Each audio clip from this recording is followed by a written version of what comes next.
Hello everybody, my name is Val, and today I'm going to tell you about Jamestown. Well, Jamestown was now maybe a new book. I don't know when it was published or something, but forget. Jamestown, the first successful English settlement. I say that.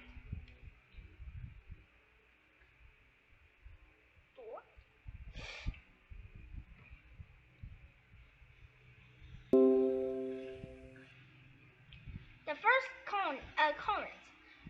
13 years before the Pilgrims landed at Plymouth Rock in Massachusetts, 3 British ships reached the coast of what's now the state of Virginia. In May 1607, the ships arrived at a site on the James River. The passengers came ashore the next day, and it was here they founded the first permanent English settlement in the Americas. They call it Jamestown. Okay, so this was a triangular shape with the fort. So let's explain why the town sits. It was so small. A secret from Spain. Well, the reason why the English has Jamestown wasn't the first English settlement. Well, Roanoke, an English gentleman, was there first, but it was maybe abandoned because there was no people there when the English came to check it. So that was, it still remains a mystery.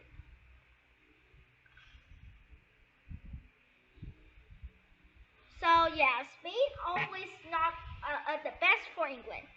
Spain did the first settle the Americas, but they did not like other colonies except France to settle there. France was Spain's friend, but England was not.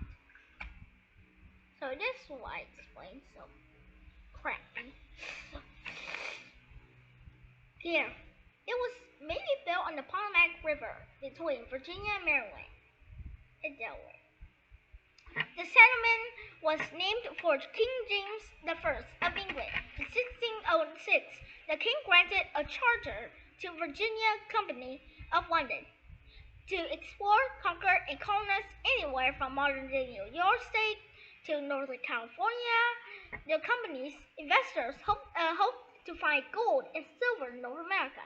They also hoped to find a shortcut river route to the Pacific Ocean in order to trade more easily countries in Asia. Are you serious? Maybe the English was trying to go around the world or something. Why don't they just go to east like Portugal instead of going west like Spain? But forget. The original Jamestown settlement consisted of 104 English men and boys. Wait, no females? The settler colonists choose the site they did for several reasons. It was close to deep water for easy access to supply ships. They didn't see any people there, and the shape made it easy to fence. However, the colonists seemed to regret their choice. For one thing, the land was marshy, and the weather they drank was muddy and salty. Yeah, rivers always have salt. Oh yeah, men outnumber women. That doesn't sound good. What the heck is this? Powhatan. Oh, I know him. The Powhatan. The Jamestown site was also within the territory of Chinnagomoho, a collection of tribes with a population of about 15,000. Well, so they maybe outnumber the British. One of these tribes used the Jamestown area for camping, maybe around it. They were surprised to find the English building a permanent settlement there without permission. Chinnagomoho had existed since 900 CE.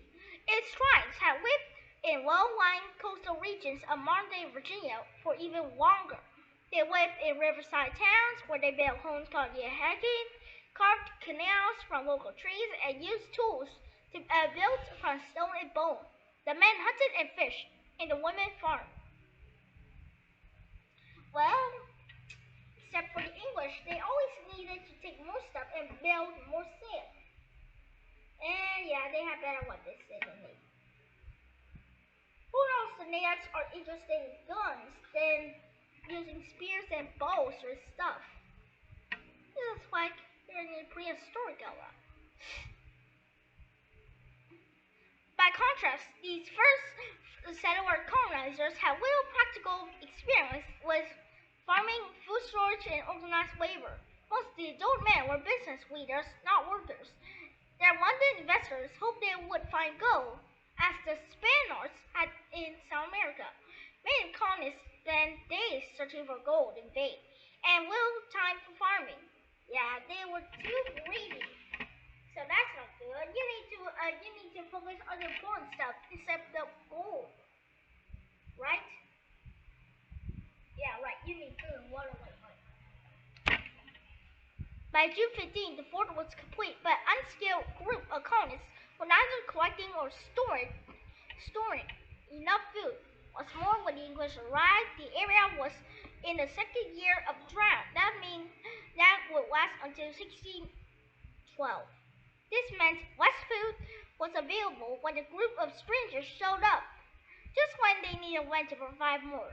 By August 1607, this lack of food, along with bad drinking water and disease-carrying mosquitoes, caused settlers became sick and died. At the time, there were only 5 men healthy enough to bury the dead. By the end of the first year, only 38 of the original 104 settlers had survived. Wow, so many people died. The English didn't care about anything like survival. Instead, they were just using gold. What they call me?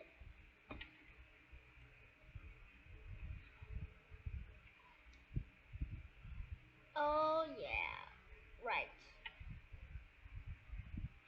In September '08, Captain John Smith became Jamestown's new leader. He set out a new rule: no work, no food. Every colonist was required to spend 4 hours per day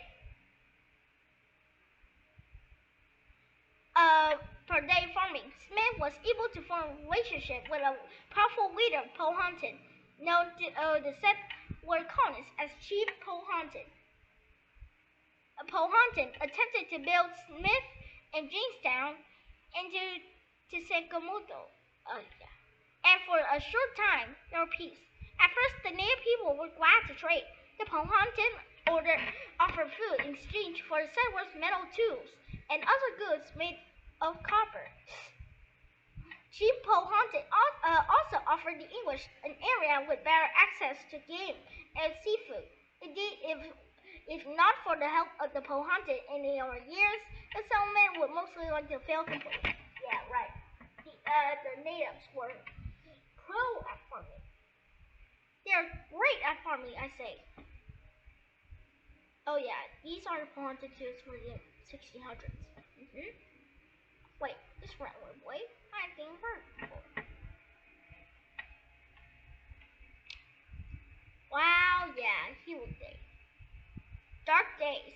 The arrival of new officers and more inexperienced colonists caused conflict.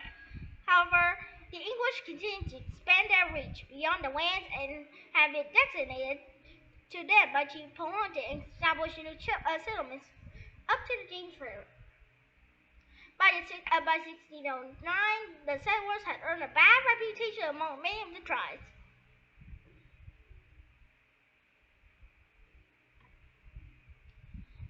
Smith was feared by many native peoples because he known to entire villages and put guns to the head of chief, demanding food and supplies. By October '09, Smith has lost his leadership role, being been injured and returned home to England for treatment.